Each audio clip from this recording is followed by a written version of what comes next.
ఐదేళ్ల వైసీపీ పాలనలో రైతులు తీవ్రంగా నష్టపోయారని తెలుగుదేశం సీనియర్ నేత బుచ్చయ్య చౌదరి ధ్వజమెత్తారు. ఇన్సూరెన్స్ కట్టని కారణంగా పంటలు నష్టపోయిన రైతులకు న్యాయం జరగలేదన్నారు. జగన్ నిర్ణయాలతో ప్రజలు తీవ్ర ఇబ్బందులు పడ్డారని, వైసీపీ మళ్లీ అధికారంలోకి వచ్చే పరిస్థితి లేదని బుచ్చయ్య చౌదరి అన్నారు. అపర గోబెల్స్ జగన్మోహన్ రెడ్డి ఆయన మానసిక స్థితి గురించి ఒకసారి పరీక్ష చేయాల్సిన పరిస్థితిలో ఉన్నాం. 5 సంవత్సరాలు రాష్ట్రాన్ని అధోగతి పాలు చేసి ఆర్థికంగా దివాళా తీయించిన వ్యక్తి ఏ పథకాన్నైనా అమలు చేశాడా?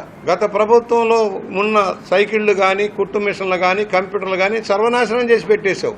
అన్నీ నేను చేశానంటాడు. ఊహాజనితమైన ప్రకటనలు చేస్తా ఉన్నాడు.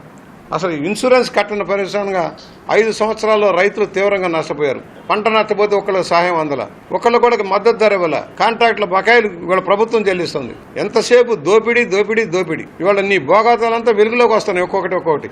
మళ్ళా వస్తా ఎక్కడికి వస్తావు? నువ్వు రావాల్సిన రాజమండ్రి సెంట్రల్ జైలుకి కానీ అధికారానికి కాదు.